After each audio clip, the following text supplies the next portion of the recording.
Achtung, Achtung. Welcome to We Have Ways of Making You Talk with me, Al Murray, and James Holland. And, well, I've got a bit in my show at the moment, Jim, where I talk about living in a history book.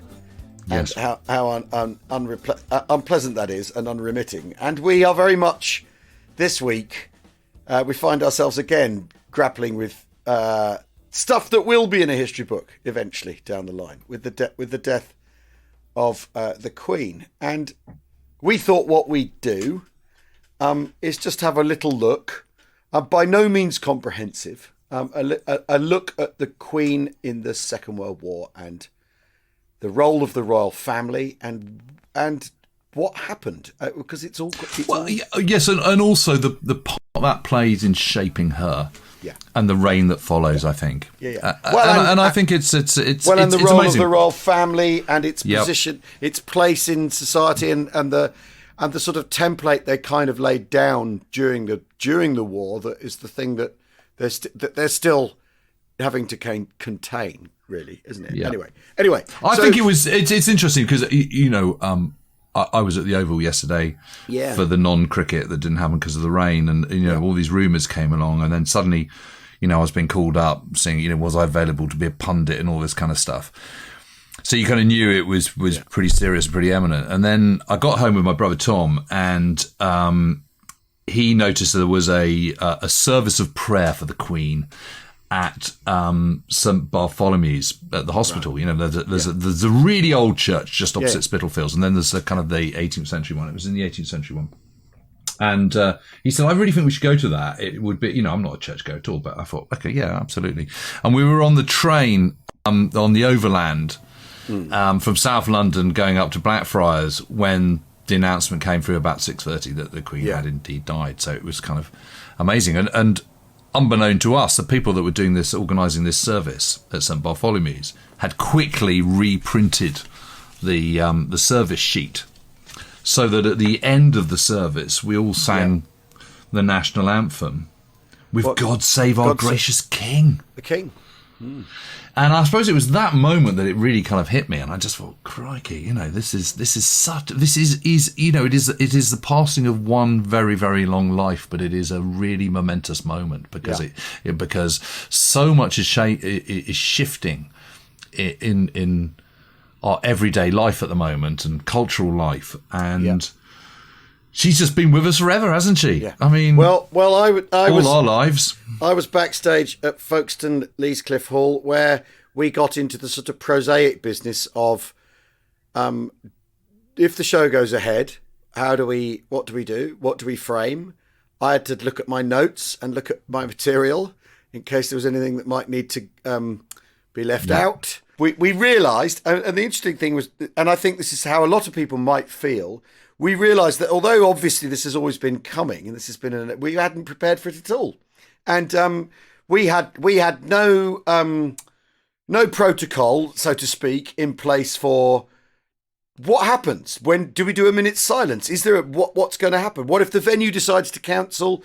And the theatres all started issuing their protocols if they had them. With force majeure for cancellation, which is quite interesting. It's an act of God, the Queen dying, so no one's liable if they decide to pull the show. So what we did is we had a minute's silence. The venue manager came in and said, as you made an announcement, assuming no one knew, and then we had a minute's silence, and then there was a round of applause, and then we went back to sort of pre-show music, and then we did a show. And it was you could tell there was a different atmosphere, inevitably. I mean, I started off by saying, well, we're all here to chase the blues away, so let's get on with it, shall we? Right? And that seemed that seemed to break the ice. But it is it's obviously, this is a history book moment, whether we like it or not. And but we've both in the meantime, we've gone away and had a look at some stuff. And I think the really interesting thing about the Second World War, and obviously what happens with the royal family, is they've come out of the abdication crisis, where everything that could have possibly gone wrong went wrong.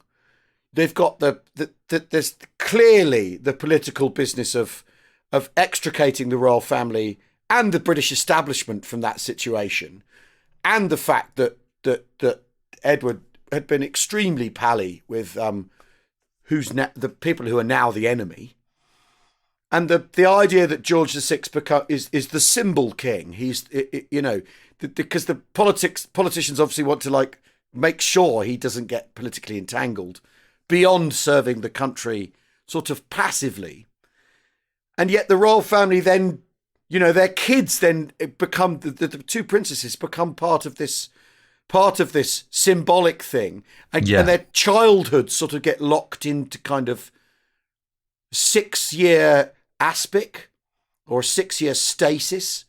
And I think it's such a fascinating story. And of course, before the war, the royal family don't grant any requests for anything beyond what they're prepared to do with the children. There's no broadcast. There's no nothing.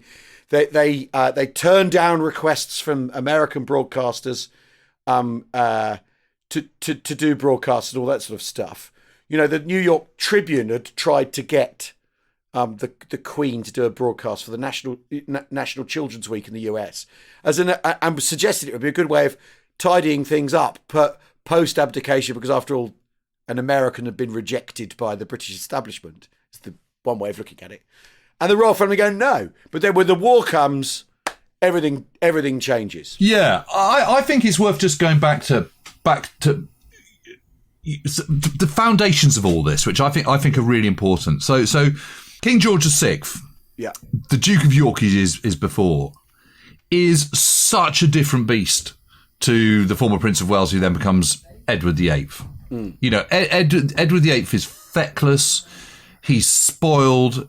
He's a philanderer. He's got no sense of civil duty at all. It's all about me all the time. Everything he does, even if he does something quite dutiful, it's with an ulterior motive of kind of, what can I get out of it? How can I do this? And George and the Duke of York, as he is at this time, is a very different beast altogether. He's a family man.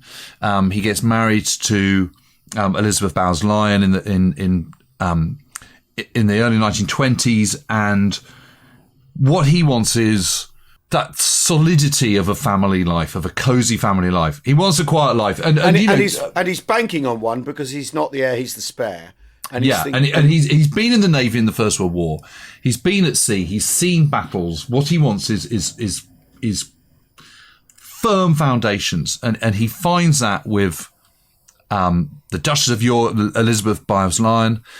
And the other thing is that George V, who actually gets on, who is incredibly close to Princess Elizabeth and then Princess Margaret 4 years later when she turns up in 1930, he has been very kind of distant to his sons, in a way that he's not with his grandchildren. In his kind of sort of dotage, in his elder age, he's softened, all this kind of stuff. And, they're princesses, not princes. But he's been very kind of barky and shouty with the Duke of York. And his wife, the future Queen Elizabeth, says to him, look, don't be like that with your daughters. Show them affection, spend time with them. Remember not to shout at them. Remember how upset you used to get when your father used to shout at you. So from a very early age, there is this very tight bond, and they're quite sort of modern. There's nothing Victorian about the way George and Elizabeth kind of look after their daughters. And I wouldn't, that instills in them. I wouldn't quite go that far. I mean, they're still, it's still, they're not at school, and they're, Okay, but I'm talking in terms of affection, of how tactile they are, and all that kind of stuff. That whole kind of sort of, you don't see your children except at night to kiss them goodnight and all the rest of it. There's none of that. They do stuff together as a family, and the Duke of York is particularly close to his oldest daughter, and his oldest daughter absolutely adores him, and she looks like him, and they have this incredibly tight bond. Then it comes to this big moment in 1937 where, the king becomes, 1938 rather, where he becomes king. And he clearly makes a decision that I am going to be completely different to my brother. This mantle has fallen upon me. And he absolutely has to be as well. Absolutely has to be. There's the gum tree that the establishment got itself up with Edward VIII, and the need to clear blue water, for want of a better expression, between his style and the style to emerge, but also this idea, because what's interesting as well is it's also in contrast, as you said, to George V, who in the First World War is this sort of patriarch warrior king to whom we owe duty, whereas by the Second World War, George VI he's flipped it, so he is doing his duty to the country, and it's the other way round. Which I think that's really, really interesting. Which is a really interesting flip, that and that's a sign of a democratized Britain. That's a sign of universal franchise. That's a sign of that Edward VIII in a way represents the end of the road for that idea of. Yes, of the distant monarch who can do what the hell he likes, because he's just... Exactly, that you're unaccountable and unaccounted, and that George VI turns it into, he's a symbolic king, and the symbol is of family and of a familial idea, which is so interesting because when you get to the end of the Second World War, you have gone into politics, you've gone from empire to nation. It's the thing David Edgerton talks about all the time, is that at the start of the war, it's Empire Day is the thing they're going on about. And by the end of the war, there's a National Health Service. And your language is shifted entirely from imperial to national. And the royal family have to be part of that because they're so prominent as a symbol. Yes. And that things are coming back to the idea of a family, a national family, rather than an imperial destiny or any of that stuff. It's really, really interesting. It's really interesting, but he also gets it's that concept also that as the king, as the queen, as the royal family, they are there to serve the nation, and also still in the 1930s, the empire and dominions and all the rest of it, they are head of state and they have to set an example. And what's really interesting is that George V, in his entire 25-year reign, only spends 4 months abroad. Yeah. In entirety. He's not interested. He wants to stay at home, collect stamps, do all that stuff, go shooting. He's just not interested in going abroad.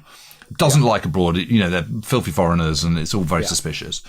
Whereas George VI, right from the outset, completely changed that. So even before he's king, the Prince of Wales doesn't want to go abroad, so he goes. So the Duke and Duchess of York, as they then are, go to New Zealand and Australia. In the summer of 1938, they make a visit to France and to Paris to kind of make sure that relations are good with the French. In the summer of 1939, they go to North America. They do a North America tour. The king makes an absolute effort to get on with Mackenzie King, the Prime Minister of Canada, and then makes a massive fuss of FDR and Eleanor and all the rest of it, and all the bigwigs in America.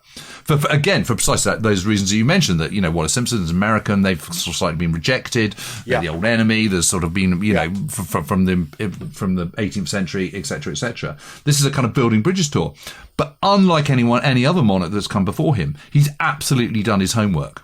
Yeah. So he's fully briefed. He completely knows. He's absolutely up to speed on American politics, and they're just absolutely dumbfounded by this. Yeah. That he can ask all these intelligent questions, make interesting conversation, knows the inside and outs of all of American politics, the history of it, who's who in the kind of firmament in Washington, and all the rest of it. Yeah. And it goes down an absolute storm. Absolute storm. It's so simple and it's so obvious now, but this is a new way of doing things. Yeah. And of course, all this is instilled into the young princess, and it goes in much sharp contrast to the Duke and Duchess of Windsor, who in early 1938 have been cavorting around with the Nazis. And having tea with Hitler and all this kind of stuff. But also it's also that creates impetus for George VI to do all that. To build bridges and to patch things up. It is very interesting, because after all, we've just come to the end of 70 years of apparent stability, of slow and steady goes the course of a lifetime of duty. And you look before the war, how sort of chaotic the late 30s are for the royal family, and that George VI has to sort of mark out what he's going to be as a king. But what's interesting though is when the war comes, you get into this thing where they are the symbol of the nation, and his way of living, his chosen way to live as a family, is the thing they use to project as part of their propaganda front, essentially, because they become an incredibly useful part of the propaganda effort. I think it's very interesting that they start off in Scotland but move to Windsor, and obviously Windsor Castle it's not like living in the East End, and the Queen Mother famously says we can look the East End in the face now that Buckingham Palace has been bombed, but they are they are in Windsor, mainly in a dungeon hiding from the bombing. But well, what else are you going to do? What else are you going to do with the royal family in that set of circumstances? But I just think it's very interesting that they're being that sensitive to it, to how they present themselves, and then of course they do everything they can to say we're just like everyone else. I think one of the really fascinating things when Eleanor Roosevelt visits in 1942, she is struck by the way that Buckingham Palace is run really austerely. Broken window panes replaced with wood. The bath had a black line painted on it that the Queen wasn't supposed to run the water above, or the kids weren't. So, and that they were really making a self-conscious effort, to recycle their clothes to make do and mend and all this stuff. And obviously, they have lots of houses and they have game they can eat and shoot and all that sort of stuff. But there is this, they are trying to be as plain living as they possibly can. And it's interesting that, when Eleanor Roosevelt visits in 1942, she thinks it's, it's almost a fetish that they're completely grabbing this thing to live by it as a way of being in touch with their people, which I think is very, very interesting, because you can completely see that Edward VIII would have been doing something quite different. Yeah. He wouldn't be putting black lines around his bath, that's for sure. No, I mean it's interesting. I mean, one looks at the princess's sort of daily lives. So Princess Elizabeth is 14 in April 1940. Yeah, and Princess Margaret is 4 years younger than her. So Princess Elizabeth is sort of coming of age at that point. She's very switched on. She's reasonably learned. I mean, she's had a governess, this Marion Crawford, who's known as Crawfey. She's the governess. But also Queen Elizabeth, later becomes the Queen Mother, George VI's wife, Princess Elizabeth's mother, has also said, when you get older, you're going to need to know about the Constitution, you're going to need to know about history. So she goes to her art critic and historian friend Jasper Ridley, who's a great Tudor writer, historian, and says, what should I do about Princess Elizabeth? She needs to know history. And he says, well, what you need to do is go and talk to Henry Martin, who is the vice provost of Eton. So they pack off Princess Elizabeth to Eton to go and talk to him, and she's presented in front of him in this sort of, in his study with sort of books absolutely everywhere, and it's all incredibly intimidating. But actually, they get on incredibly well, and she really, really loves it. And throughout the, until she's turned sort of 17, she's had these regular meetings with Henry Martin, and is having these history lessons. And again, I think it kind of sort of shows that the value that they put on preparing her for the later role she's going to have. Yeah. And this understanding of your place in the world and history and, and learning languages and all the rest of it. Yeah. And so at the beginning, as you say, the beginning of the war, they're up at Balmoral. They then move into, it's even then, no one knows what's going to happen. The bomb will always get through. Is it going to be Armageddon immediately? Is there going to be fleets of bombers? No one knows what's going to go on. So they then move to Birkhall, which is this kind of, big house on the Balmoral estate.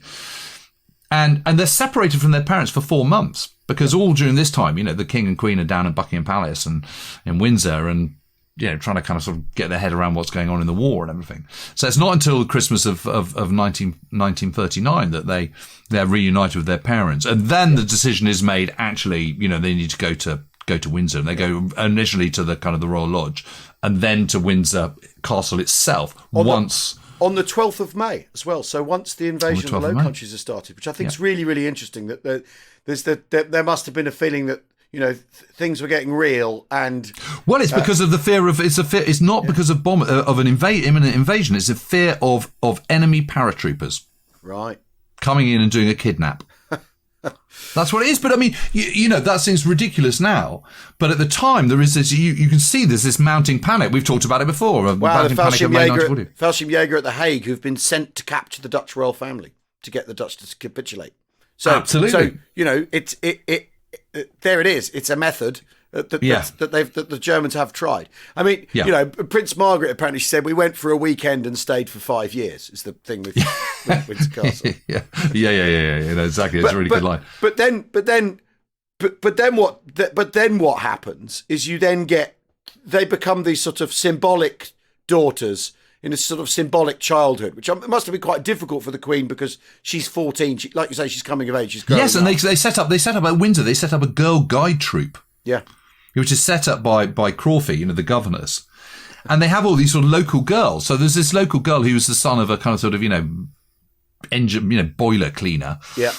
Who is suddenly called Rosie, who is sort of also 40, or she was 12 or something, who is now in Princess Elizabeth's girl guide troop. Yeah.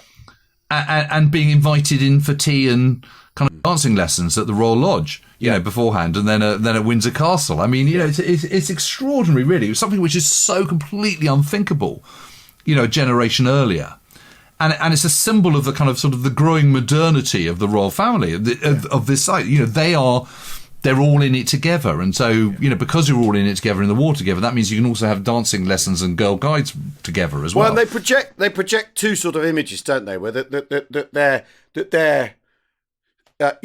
they're safe in their family, away from the trials and tribulations of the world and the war, but that they are also taking part in normal life. So they and growing vegetables and all the rest of it, government propaganda kind of offers two versions of what's happening in the royal family, and it's very interesting because in the end, no one really knows if it's what they're being presented with, if it's a front or if it's real. And Brooke spends a weekend shooting with them in Norfolk in 1944, and you know, so his impression is one of the very best examples of family life, a thoroughly close-knit and happy family all wrapped up in each other. Yeah. So, you know, even if it's a number, because we don't know, do we? Brooke buys it, which is interesting. And he's a shrewd It's funny. Judge. I mean, I always get the impression it was absolutely genuine, and clearly the close bond between father and eldest daughter is, you know, there's no question about that. Yeah.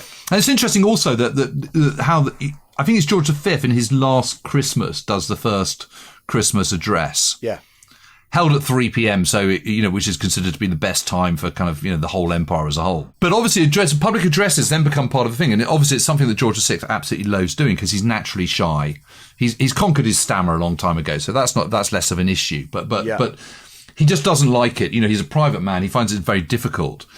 And he does this amazing Christmas speech on Christmas Day 1939. Yeah. And he cites this amazing poem by, which again feels very kind of dated now, but at the time when you have to remember that Britain is a sort of Christian, a completely Christian nation, and you know you're wondering about, you know, who's on your side, and are you on the kind of the moral side of righteousness and all the rest of it in this war. It comes out of this poem called "The Gate of the Year" by Minnie Louise Haskins. And he reads out these first two verses. And it says, "And I said to the man who stood at the gate of the year, 'Give me a light that I may tread safely into the unknown.' And he replied, 'Go out into the darkness and put your hand into the hand of God, that shall be to you better than any light and safer than a known way.'" And it was really interesting. I was reading this and I was just thinking, gosh, you can just see so much of where the Queen's coming from in this. You know, the relationship to, you know, her, I mean, she was obviously very devout. She was, you know, her faith was a very, very important part of her life. Yeah. But again, that example, I mean, you know, she's aped those sort of, that sentiment time and time again, hasn't she, in her Christmas speeches ever since. And you can see it's so formative for her these years. The example of her father and her mother as well. You know, and then there's the whole thing about, you know, do we send them off to Canada? or North America. Lots of other people. Queen Wilhelmina of the Netherlands does. King Haakon does of Norway. Yeah. Other people are sending their children over, and then they decide not to. And there's the great line by the Queen who says, well, obviously the children can't possibly go without me, I can't go without the King, and there's no way the King's going. So that solves this. And on the 3rd of July, they make an announcement. Yeah. The princesses will be staying in the UK. But at the same time, they realise that even at Windsor Castle, there's no security arrangements really. They're not very good. There's a sort of single bit of barbed wire around the estate. Anyone who wants to walk in probably could. Yeah. And they kind of realise they need to beef it up. So they get this guy called Major T.S. Jimmy Coates, who's a Coldstreamer. He's got an MC from the First World War. And he creates the Coates Mission, which is a kind of single company of chosen men, who are all sort of crack shots and everything. Yep. And they put in all these, what happens if we're invaded? What happens to the royal family? What do you do? So the first thing they're going to do is they're going to evacuate to Mardersfield, which is Earl Beecham's place in Worcestershire, which is one of the inspirations for Brideshead Castle. Yep. And then they're going to go to another house in, if the Germans keep coming, then they'll go up to Shropshire. And if they keep coming, they'll then go on to kind of, Newbury Hall in North Yorkshire. Yeah. And then if they keep coming, they'll either go to Liverpool or Glasgow, and then they might bug out to North America or whatever. But all this is suddenly being put in place. And they suddenly realise they don't have any air raid shelters, and they kind of think, well, actually, cellars of the castle, that's probably it. Dungeons. They're in the dungeons. Yeah. That'll probably cover it. But again, these are big decisions, big things that are going on. And of course, Princess Elizabeth, who's 14 in 1940, is old enough and sassy enough and educated enough to know everything that's going on by that stage. Well, and I mean, you talked about the King's Christmas broadcast. She then gets, what's fascinating about this is 13th of October, 1940, she does her first broadcast is broadcast. Yes. The Blitz is now in full swing. Yeah, exactly. And, the royal family have given in, they've been approached by the Director General of the BBC, Frederick Ogilvie, who says, look, we do need to do this, or will you do this? And the idea is they're going to do a series of children in wartime programmes, which is, to talk about on the BBC's Children's Hour. Exactly. To talk about the part children can play in the defence of the country, but basically they end up with a broadcast that then goes out across the world to the US and Canada. It's such a success that the BBC do a record of it to sell all over the world. And what's really interesting is Jock Colville and Diana Sandys, who's Churchill's daughter, they listen to it together. Right, and they're embarrassed by it. They think it's a sloppy sentiment, right, that she's made. Bit mawkish. Do you know what she says? Yeah. Well, we'll get to that. But and this is what's really interesting. Colville says in his diary, her voice was most impressive, and if the monarchy survives, Queen Elizabeth II should be a most successful radio queen. So he'd. Isn't that great? Yeah. So which is really interesting because after all, obviously the tradition of the 3 p.m. Christmas speech survives, but the broadcasting thing is getting the message right when required was a big part of her role, and a thing that obviously she was very good at and had excellent advice on. But no, so she says, thousands of you in this country have had to leave your homes and be separated from your father and mother. My sister Margaret Rose and I feel for you so much, as we know from experience what it means to be away from those we love most of all. We know, every one of us, that in the end all will be well. And then it ends with her. God will care for us and give us victory and peace. I love it. Yeah. My sister is by my side and we're both going to say good night to you. Come on, Margaret. Good night. Good night, children. Good night. It's absolutely brilliant. Good night and good luck to you all. I mean, it's really interesting that and that's part of setting in aspect the idea that they're two little girls. They're naive. They're innocent. But they're looking after each other. The older sister is looking after the younger because mummy and daddy are a bit busy. Exactly. And, keep calm. I mean, I'd say keep calm and carry on because after all, we all know that they never got used. Never happened. But I mean, I think it's really, really interesting. And a mass observation, basically, the mass observation response is very, very positive. It's a massive success as a piece of propaganda.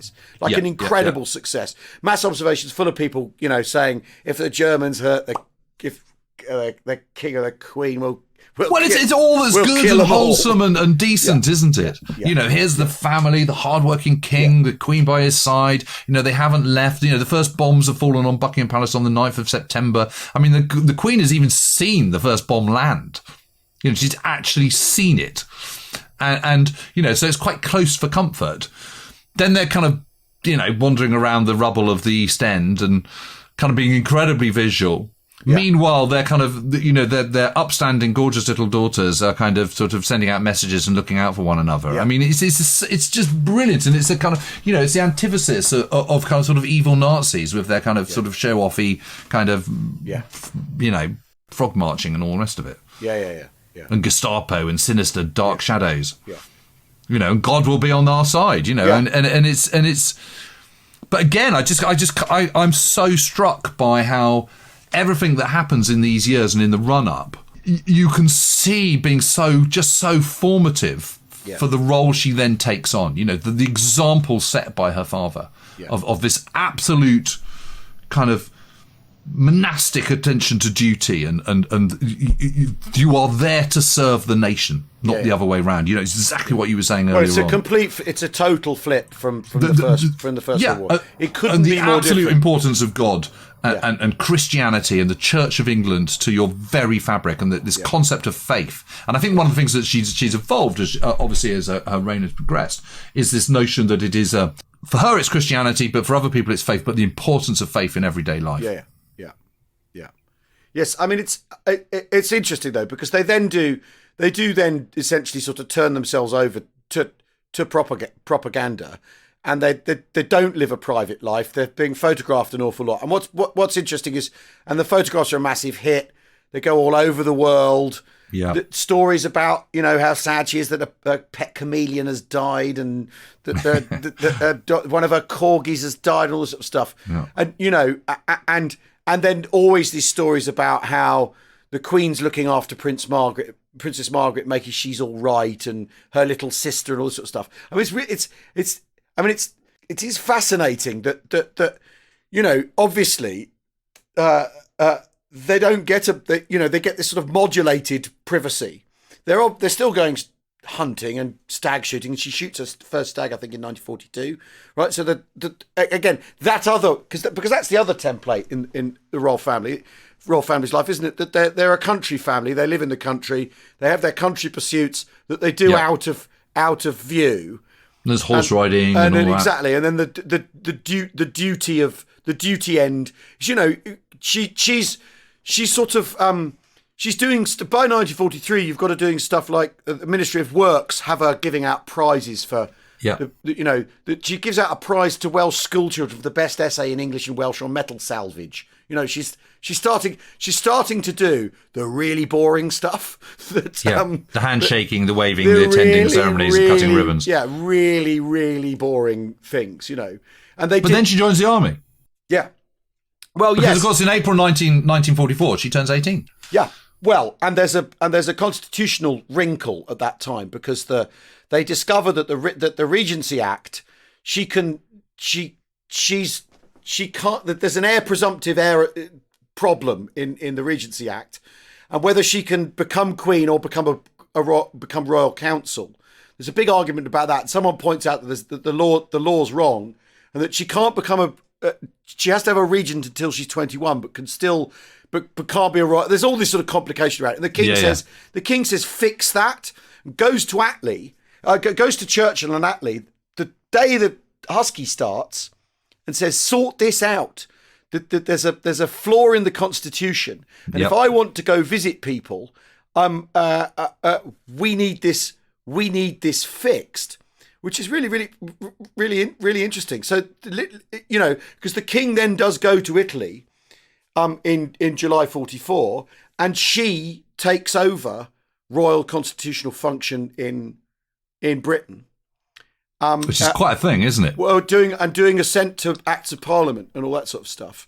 And she's 18. She's 18. But because they've spotted, and obviously she's not old enough to vote because at that point it's 21. Right? So they've spotted this strange gap in the constitution that they get ironed out, because it's literally going on during Husky. There's this big constitutional dust up to put her properly in place, because obviously the king's thinking, yeah, I could, I'll go abroad. What if they shoot my plane down? What if they sink the cruiser I'm on? Which after all could happen.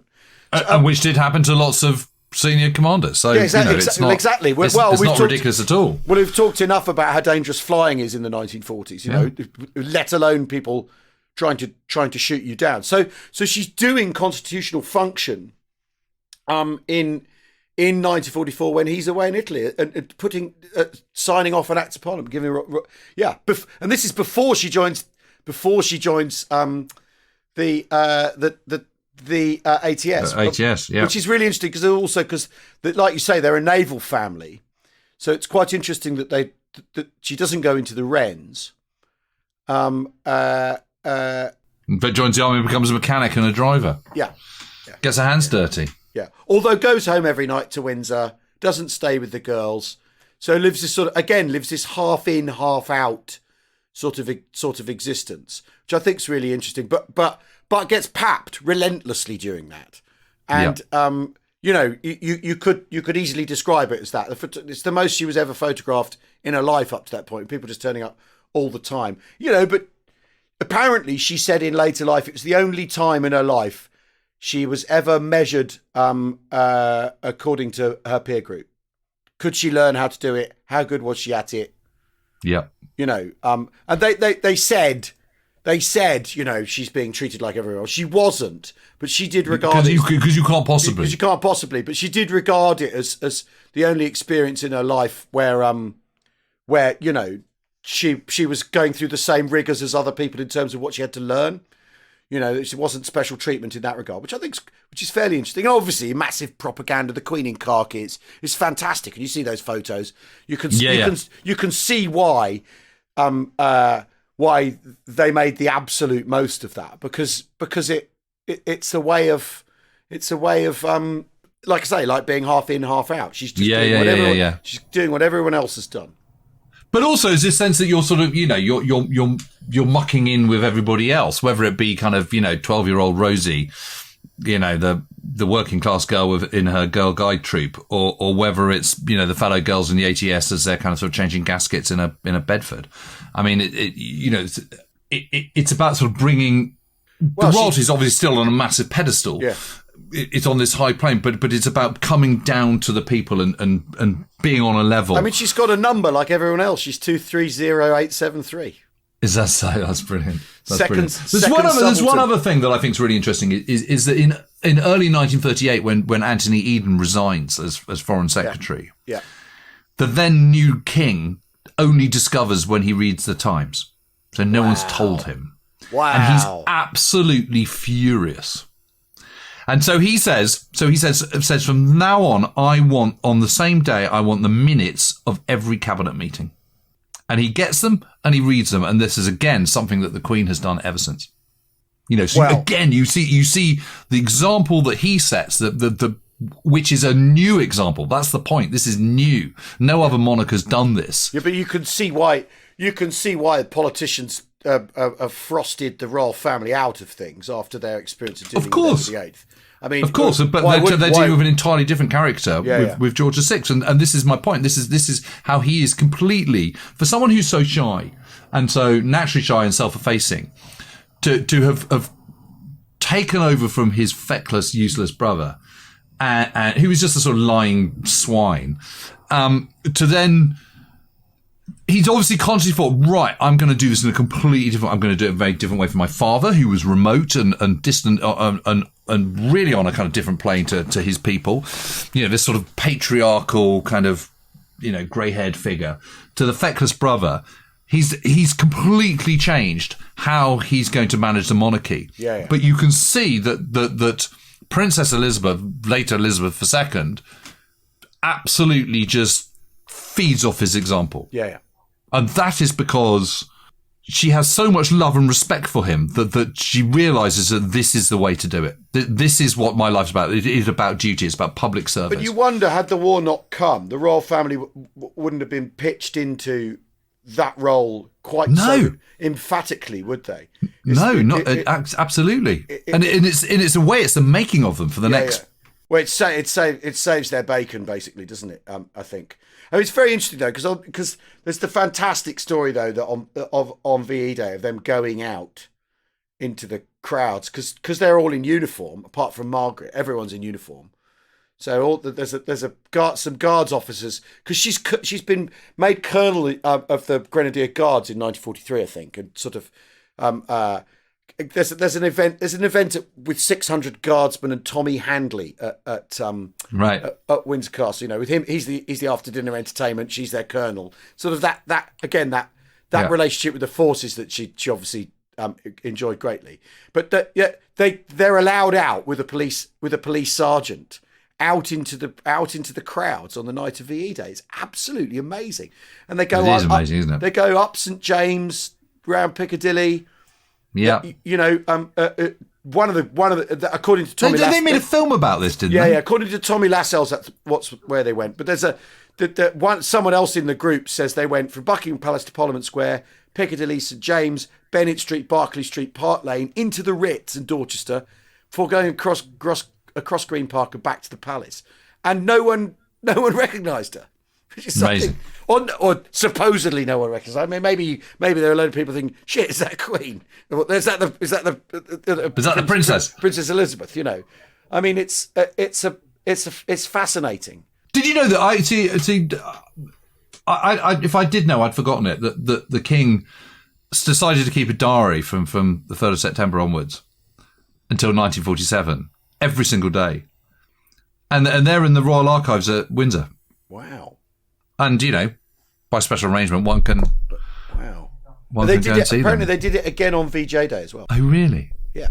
Sort of running off. Because they went back into that, because you have VE Day and then actually the war's still on. The royal family still have to be, observing the fact there's a war and be part of the ongoing, propaganda effort and stuff. I think they played an incalculable role in keeping national cohesion, don't you? I think, and morale and all those sort of things. I think they played a really, really important part in the war. Yeah.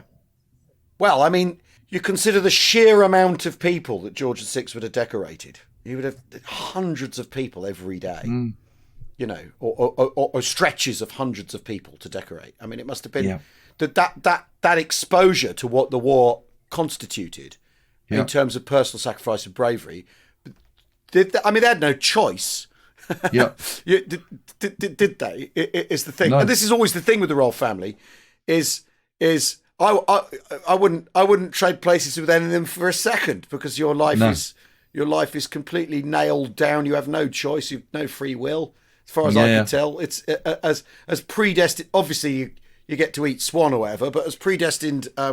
It's not much of a perk, is it? Let's face it. No, but you know what I mean. It's a peculiar existence, and they would have had no choice. And you also, you see him, the king, then ushering in. You get a Labour government, which again was unthinkable before the war, like one with a proper majority that can do its own thing, bringing in a welfare state and all those sort of reforms post Beveridge. Again, just as the royal family in 1936 is basically in complete jeopardy. Well, yeah, and it's also in jeopardy the year she's born, if you think about it. I mean, she's born in 1926, which is the year of the general strike. And there is serious consideration that the whole thing's going to go absolutely. It's going to turn into a revolution. It's only a few years since the Bolsheviks. Less than 10 years. Yeah. So, what the king does during the war, before and during the war, to kind of stabilise the monarchy, but also set the tone of the nation, the moral tone of the nation. I think that's the key thing, isn't it? It's this idea that the family unit that Britain represents goodness and, and all those kind of things, and the right path and the righteous path, and, devotion to duty and sense of honor and dignity and bravery in the face of danger, and stoicism and can do and keep going and absolutely keep calm and carry on. That's absolutely what they're all representing, and it's obviously has a profound impact on the nation, but it also has a profound impact on then Princess Elizabeth. I'm really, really struck by it, by that relationship between father and daughter, and the example he sets, and why she adheres to that example. It's born out of deep, deep, deep affection and deep love, isn't it? Yeah. I think that's what's so fascinating. Yeah. Well, anyway, but it feels like a momentous moment. It really, really does. And, of course she wasn't going to go on forever. And it was interesting. I was talking to my mum last night, and my mother was telling me that her mother was absolutely bereft when King George VI died in 1952. Really? And she herself later died that year, but she was only aged 52. And, but she took my mother to see George VI lying in state. Wow. Yep. Wow. And I said to her, how do you feel about the Queen's passing? And she said, I don't feel sad for her. Yeah. She said, I think she wouldn't have been scared of death because she had her faith and she would have been prepared for it. She said, but I do think this is going to be a shock for the nation. And I thought, God, that's wise words. Mm. Well, we'll see, won't we? We'll see. We'll see. Certainly, it'll be a long time before there's another Platinum Jubilee, I think is the... I think that's safe to say. Yeah. Long live the King. Long live the King, I suppose. I mean, it sounds so peculiar, doesn't it? It does. It doesn't sound right. It does. Anyway. New stamps and everything. And King Charles III, I mean, he's, of all the names to take on, is he going to be the third time lucky King Charles? Well, you'd have to say Charles II was pretty lucky, wasn't he? I mean, he stayed back in Worcester and he got back and he had a right old time. He had lots of mistresses and had a right old time. Yeah, but it's all about the first one, isn't it? In the story of the monarchy, really. Anyway, was Charles I unlucky, or was it? That's another podcast. That's for your brother and his mate. Yeah. All right. Well, anyway. I think we've chewed that cud sufficiently. Thanks everybody for listening. We will be carrying on business as usual because that's what she would have wanted, is us to continue with our war waffle. Thanks again for listening. We'll see you all very soon. Bye bye. Cheerio.